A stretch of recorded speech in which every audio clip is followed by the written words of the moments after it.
Assalamualaikum warahmatullahi wabarakatuh. Selamat pagi, salam sejahtera bagi kita semua. Saya Kasih Mas Polsek Baturaden Polresta Banyumas Polda Jawa Tengah ingin menyampaikan kepada adik-adikku pelajar SMP, khususnya SMP 2 Baturaden Kabupaten Banyumas, tentang kedisiplinan berlalu lintas, yaitu kepedulian generasi muda atau pelajar terhadap keselamatan berlalu lintas dalam rangka pembentukan pelajar pelopor keselamatan berlalu lintas.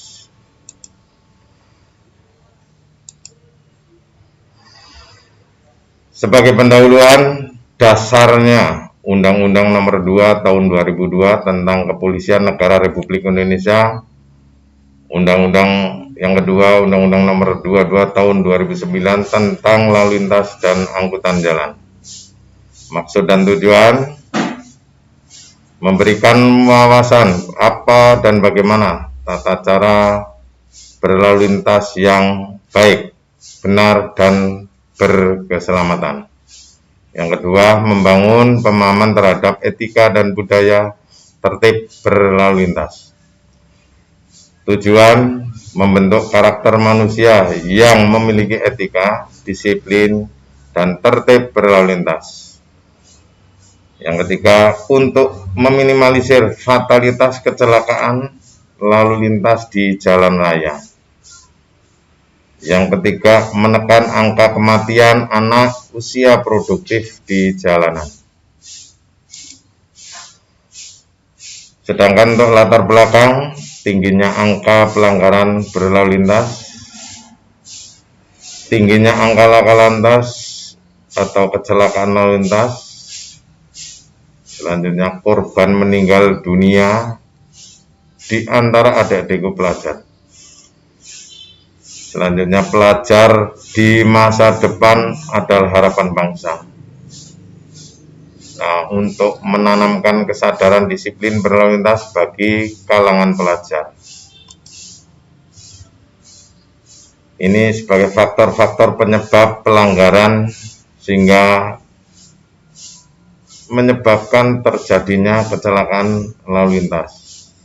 1. Masih kurangnya tingkat kesadaran masyarakat pelajar terhadap ketertiban berlalu lintas. Yang kedua, belum memiliki SIM untuk naik kendaraan. Yang ketiga, kebanggaan atau pencarian jati diri yang salah. 4. Pembiaran dari orang tua. Nah, ini terutama adik-adikku pelajar semua, saya harapkan untuk selalu mematuhi disiplin berlalu lintas. Sebelum memiliki SIM, tidak boleh mengendarai kendaraan bermotor. Silakan minta diantar kepada orang tua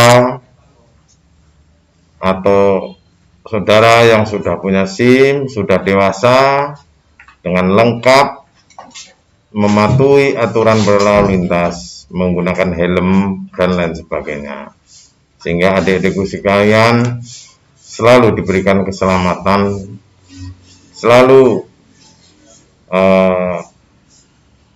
mendapatkan tujuan tercapainya cita-citanya. Peran dan tanggung jawab yaitu orang tua.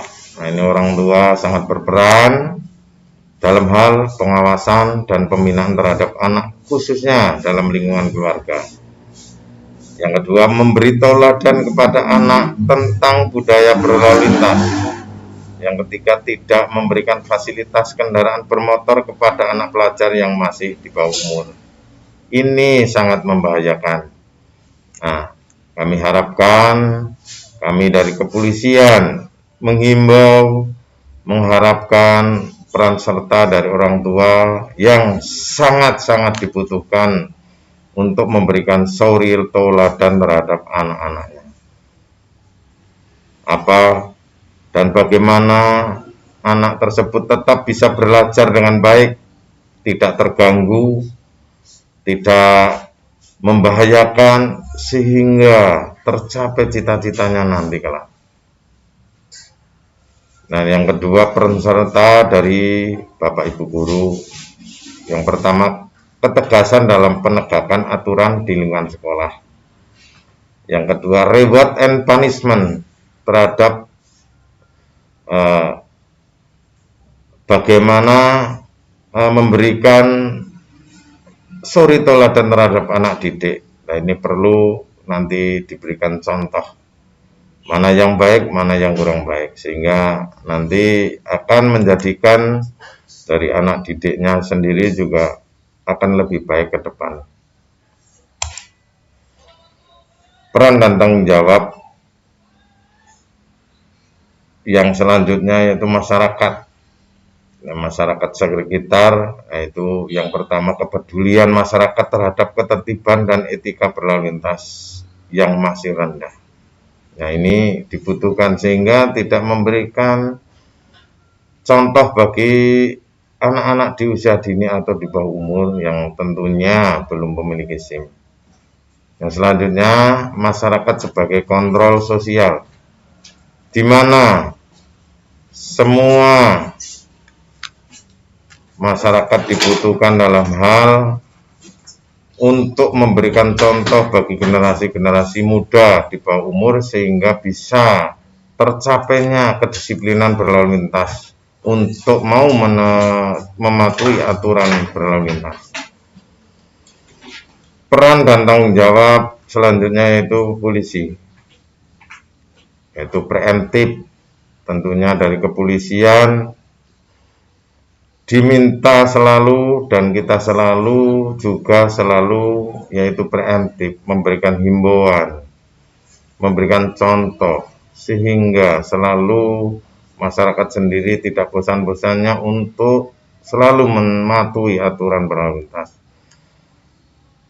Yang kedua, preventif, pencegah atau pencegahan, di mana selalu dilakukan himbauan ini untuk mencegah jangan sampai anak-anak di bawah usia dini atau yang belum memiliki SIM mau mengendarai kendaraan bermotor. Yang ketiga, represif, di mana dilakukan penindakan. Ini untuk mencegah daripada terjadinya pelanggaran-pelanggaran berlalu lintas, maka dilakukan penindakan sehingga menjadikan efek jera agar masyarakat juga bisa tertib dalam hal berlalu lintas. Peran dan tanggung jawab selanjutnya yaitu pemuda atau pelajar, yaitu melaksanakan kewajibannya sebagai warga negara yang baik. Yaitu untuk pelajar ini yaitu tetap belajar sesuai porsinya dengan baik, tetap untuk masa depan, karena generasi muda itu diharapkan menjadi penerus daripada generasi bangsa. Yang kedua, melaksanakan aturan hukum, patuhi aturan yang ada sehingga tercapailah kedisiplinan hukum, tentunya khususnya berlalu lintas. Yang ketiga, mau menghargai hak dan kewajiban. Hak dan kewajiban tentunya harus selaras, seimbang. Jangan sampai haknya saja, kewajibannya tidak, sehingga nanti menjadikan ketimpangan. Selanjutnya, mampu bertanggung jawab setiap perbuatan yang dilakukan, baik norma sosial maupun norma hukum. Norma sosial atau aturan sosial tentunya juga harus dipatuhi, norma hukum atau aturan hukum juga harus dipatuhi, sehingga juga tercapailah kedisiplinan dalam hal mematuhi hukum. Yang selanjutnya, menjadikan tauladan di lingkungan sosialnya. bahwa ketika adik-adikku sekalian patuh dan taat dalam hal mematuhi aturan hukum, tentunya khususnya yang saya sampaikan di sini, kedisiplinan berlalu lintas akan menjadikan contoh dari sanak saudara, tetangga, keluarga, dan lain sebagainya, sehingga pasti efek positif yang akan diterima itu pasti. Jangan ikut-ikutan yang melanggar sehingga malah hal tersebut menjadikan tidak baik.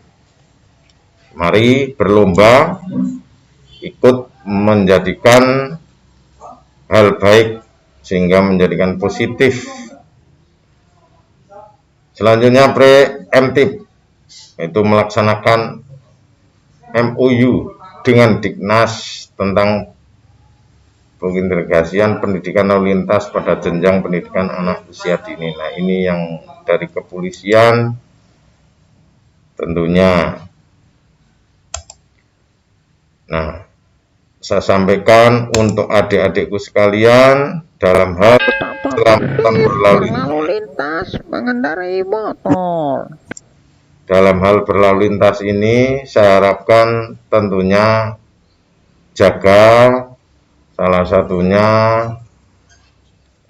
tentang keselamatan berlalu lintas ini, tentunya kalau berlalu lintas tentunya helm selalu dipakai dan lain sebagainya. Kendaraan juga harus lengkap, jangan sampai rodanya kurang kan nggak bisa jalan nantinya. Nah, ini terutama helm safety diklik sampai klik sehingga nanti akan safety, sehingga resiko-resiko itu diminimalisir.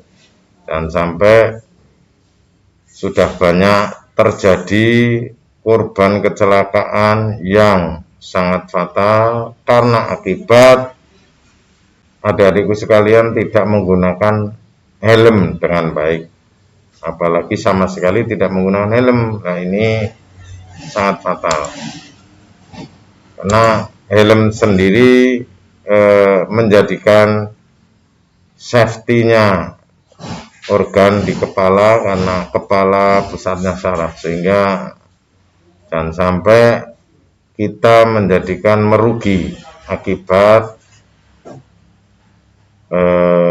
tidak menggunakan helm yang sesuai. Nah, tentunya adik-adikku sekalian yang sudah orang tuanya punyai sepeda motor, pengen ganti ini, ganti itu, dimodif. Nah, ini kita harapkan jangan sampai terpancing, terbawa oleh rekan-rekannya. Wah, dimodif ini, modif itu, jangan sampai. Karena apa?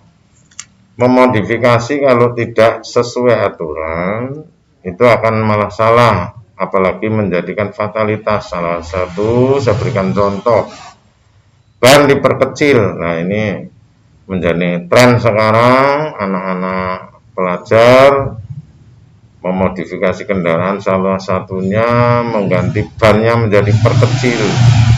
Sedangkan kendaraan yang termodifikasi seperti itu akan menjadikan bebannya tidak seimbang, diperkecil, sehingga ketika pada dilakukan pengereman akan mudah jatuh. Sehingga saya harapkan untuk adik-adikku sekalian untuk selalu sabar di dalam hal berlalu lintas, sehingga untuk mengendari kendaraan itu diharapkan selalu sabar, menunggu umur sudah dewasa dan sudah punya SIM. Nah, setelah nanti adik-adikku sekalian pelajar SMP khususnya, nanti setelah menginjak dewasa, umur sudah 17, silakan bisa membuat SIM dengan syarat KTP atau kartu domisili sudah umur 17 dari desa. Nah, ini nanti bisa buat SIM ke ke Satpas Polresta Banyumas. Nanti adik-adik sekalian bisa mempunyai hak untuk mengendarai kendaraan bermotor. Namun pesan kami untuk saat ini bagi adik-adikku sekalian, ketika berkendaraan tentunya membonceng. Kalau mengendarai belum bisa membonceng, silakan gunakan safety yang baik. Contoh salah satunya helm di sini helm yang sudah SNI. Kemudian tetap menggunakan safety yang lain, harus diklik helm pun, itu begitu. Kemudian di dalam kami menyampaikan kedisiplinan berlalu lintas ini, kesimpulan saya harapkan untuk adik-adikku sekalian, pertama untuk dari Satlantas dan Kepolisian Polresta Banyumas selalu memberikan himbauan-himbauan seperti ini agar supaya adik-adikku semua bersabar, berdisiplin di dalam hal berlalu lintas. Ketika menyeberang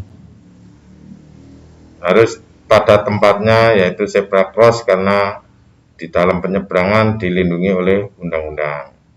Ketika membonceng atau mengendarai kendaraan bermotor harus bersabar dulu, menunggu sudah umur 17 dan sudah melengkapi surat-surat secara administratif, yaitu SIM, STNK, dan kelengkapan kendaraan lainnya. Untuk di dalam hal ini, sementara adik-adikku sekalian bisa minta bantuan orang tua atau saudara yang sudah lengkap yang saya sebutkan tadi untuk di dalam berangkat ke sekolah, sehingga tidak terjadi hal-hal yang tidak diinginkan. Pesan kami terhadap adikku sekalian, silakan selalu disiplin, konsisten di dalam hal berlalu lintas. Karena kedisiplinan berlalu lintas akan menjadikan adik-adikku sebagai pelopor keselamatan berlalu lintas. Cukup sekian dan terima kasih. Wassalamualaikum warahmatullahi wabarakatuh.